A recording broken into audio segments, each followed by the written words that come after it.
नमस्कार दोस्तों, welcome to my YouTube channel all about life with Vijay. भारतीयों के लिए मनी से जो रिलेशनशिप है भारतीयों का, वो हमेशा एक टेढ़ा मेढ़ा एक अजीब सा रिलेशनशिप रहा है। और क्या बेहतर हो सकता है हमारी जो इंडियन मूवीज़ है उस रिलेशन को रिफ्लेक्ट करने के लिए। आप 70s की मूवीज़ याद कीजिए, मदर इंडिया की, जहाँ पे जो मनी लेंडर्स हैं उनकी इमेज कैसे बार्बरिक इमेज होती थी कि वो कितने ही बुरे लोग हैं। फिर टाइम बीता, फिर मनी लेंडर्स जो थे वो स्मगलर्स के रूप में देखे जाने लगे, पैसे वाले जो थे वो स्मगलर्स के रूप में देखे जाने लगे। और फिल्दी मनी का जो कंसेप्ट था, वो आपस में बात करते थे कि पैसा कितनी बुरी चीज़ है, जो हमारे घरों में ये बात हुआ करती थी। फिर टाइम आया, जैसे जैसे लिबरलाइजेशन हुई 1991 में, और भारतीयों को जो मिडिल क्लास के अंदर एक तरह से धकेला उस ओपन इकोनॉमी ने। तो फिर हमारे पास मूवीज़ आई। पहली मूवी जिसमें मनी के साथ रिलेशनशिप को अच्छा दिखाया गया, एवरेज से ऊपर दिखाया गया, गंदा नहीं दिखाया गया, वो थी मूवी दिल चाहता है, जहाँ पे वो जो एक अपर मिडिल क्लास और अपर क्लास के बच्चों को एक ठीक ठाक पिक्चर में दिखाया गया, ठीक ठाक लाइट में दिखाया गया, और हमारा भारतीयों का मनी से रिलेशनशिप बेटर हुआ।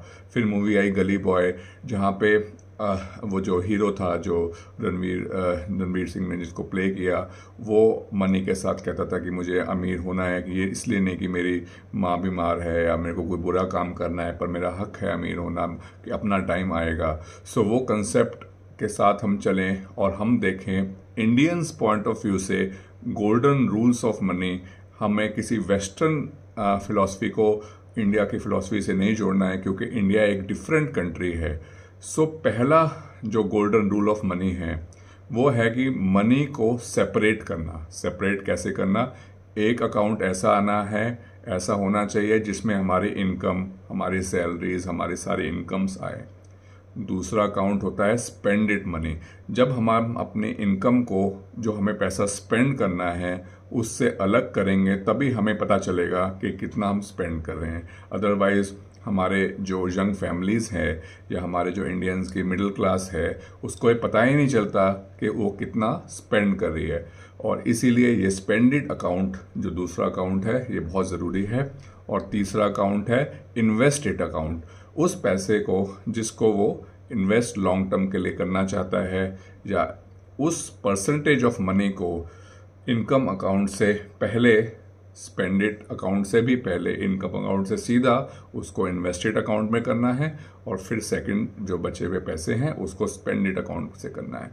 इसी नज़रिए से, इसी गोल्डन रूल से हम लोग स्पेंड करने के अलावा इन्वेस्ट करने के लिए जो मनी है उसको हम इकट्ठा कर पाएंगे, और उस इन्वेस्टेड मनी से हम लोग उस इन्वेस्टेड मनी को हम वेरियस फॉर्म से ग्रो कर पाएंगे। सो पहला गोल्डन रूल क्या हुआ कि हमें सेपरेट करना है अपने पैसों को। सो सेपरेशन ऑफ और the splitting of your money is the first golden rule.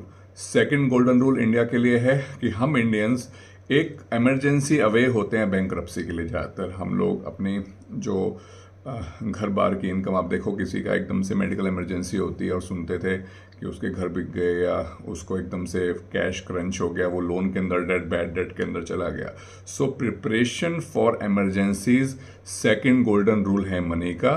हमें हमेशा जो इमरजेंसीज हैं उसके लिए प्रिपेयर रहना है, इन द सेंस कि हमें अगर एक इमरजेंसी फंड जो एक इजीली एक्सेसिबल फॉर्म में हो, वो लॉक्ड इन भी नहीं होना चाहिए, और इजीली एक्सेसिबल फॉर्म में हमेशा, चाहे वो एफडीज अगर कंफर्टेबल हैं तो चाहे वो एफडीज में पड़ा हो, चाहे वो मैं कहता हूँ सेविंग बैंक में पड़ा हो, पर इजीली एक्सेसिबल, और at least 6 months of your monthly expenses वो कम से कम आपके पास एक इमरजेंसी फंड होना चाहिए, ताकि आपकी जो सेविंग्स हैं, आपकी जो सारे इन्वेस्टमेंट्स हैं, उनको ग्रो करने का मौका मिले। ऐसा ना हो कि इमरजेंसी हो और अपने सारे इन्वेस्टमेंट्स जो आपने कर रखे हैं वो आपको ड्रॉ डाउन वापस लेनी पड़े, और आपकी जो कंपाउंडिंग साइकिल है वो टूटे।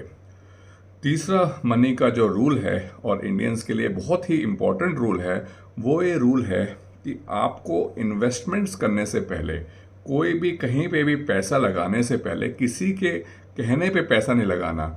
आपको इस बात का ध्यान रखना है कि जिस भी प्रोडक्ट में, जिस भी रियल एस्टेट के पीस में, जिस भी सपोज करो आप इंश्योरेंस में या बंडल्ड इंश्योरेंस में किसी भी चीज़ में आप पैसा लगाते हैं, उसके बारे में आपको प्रॉपर अंडरस्टैंडिंग होनी चाहिए और डीप नॉलेज खुद से होनी चाहिए। चाहे वो स्टॉक्स की इन्वेस्टमेंट हो, चाहे वो म्यूचुअल फंड्स की इन्वेस्टमेंट हो, चाहे इंश्योरेंसेस की इन्वेस्टमेंट हो, चाहे किसी रियल एस्टेट की इन्वेस्टमेंट हो। अगर आप बिना नॉलेज के इन्वेस्ट करेंगे तो you are doom to fail as an investor, और आपकी जो हार्ड अर्न मनी है, जो आपने इतनी मेहनत से पैसा कमाया है, अगर वो आपकी गलत डिसीजंस की वजह से और प्रॉपर अंडरस्टैंडिंग ना होने की वजह से वो डूबे, वो इन्वेस्टमेंट खराब हो, तो उससे बुरा आपकी फाइनेंशियल लाइफ में कुछ नहीं हो सकता।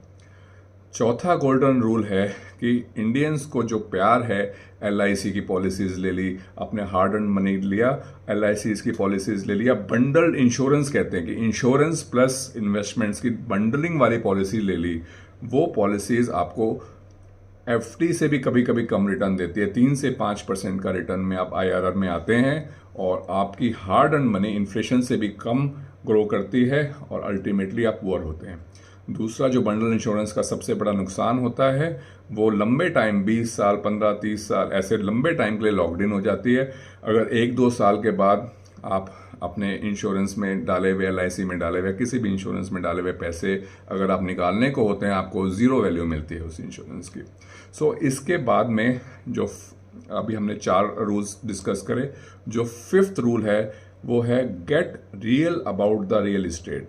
Get real about the real estate का मतलब ये है कि हम अभी भी अपने फादर और ग्रैंडफादर के ज़माने की जो इन्वेस्टमेंट पॉलिसीज़ होती हैं, कि वो सब यही कहते हैं कि भी जैसे ही तू कमाना शुरू करे तो फटाफट रियल एस्टेट ले ले। पर आप इस बात को समझें कि शुरू में रियल एस्टेट का प्रेशर, EMIs का प्रेशर और रियल एस्टेट में जो ग्रोथ है वो अब उतनी नहीं है जितने की एक टाइम पे थी, और रियल एस्टेट पर से इतनी महंगी हो चुकी है कि आप अपनी जो सारी इन्वेस्टमेंट की जो साइकिल है, जो आपकी सारी इन्वेस्टमेंट की जो स्ट्रेटेजी है, वो अगर एक बार आपने एक पीस ऑफ रियल एस्टेट लेते हैं तो आप उसी को पूरा करने में आपकी काफ़ी इंपॉर्टेंट साल, जो इनिशियल साल आपकी जो कंपाउंडिंग के साल होते थे, वो उसमें बीत जाएंगे। रियल एस्टेट बहुत ही एक इमोशनल डिसीजन है, इसको सोच समझ के लीजिए।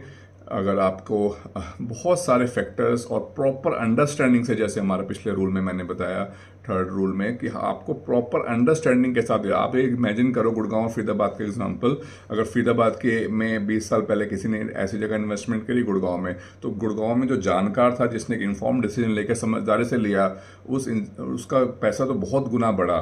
बट कहीं आपने गलत जगह पे रियल एस्टेट ले लिया, कहीं उसमें कुछ डिस्प्यूट हो गया और आप फंस गए, सो आपका हार्ड अर्न मनी, जो आपको एक तो पैसा डूबा, दूसरा आपकी जो अपॉर्चुनिटी लॉस्ट हुई उस टाइम की, वो एक अलग टाइम है।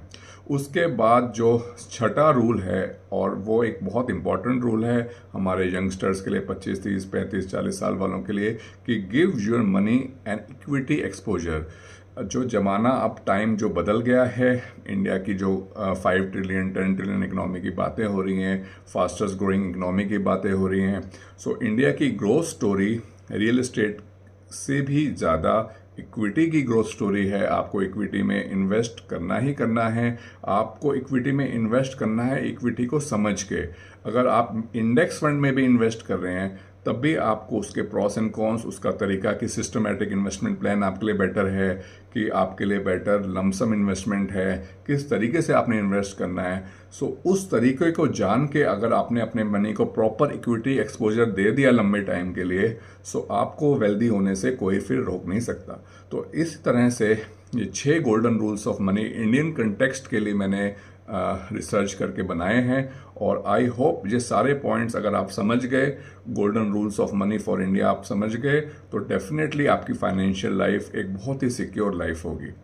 Thank you so much. Do like the video and share the video, do comment the video and please subscribe the channel. Please subscribe the channel. आप इस चैनल को ऐसे ही इंसाइटफुल वीडियो इस चैनल पे आप अक्सर पाते हैं। Thank you so much.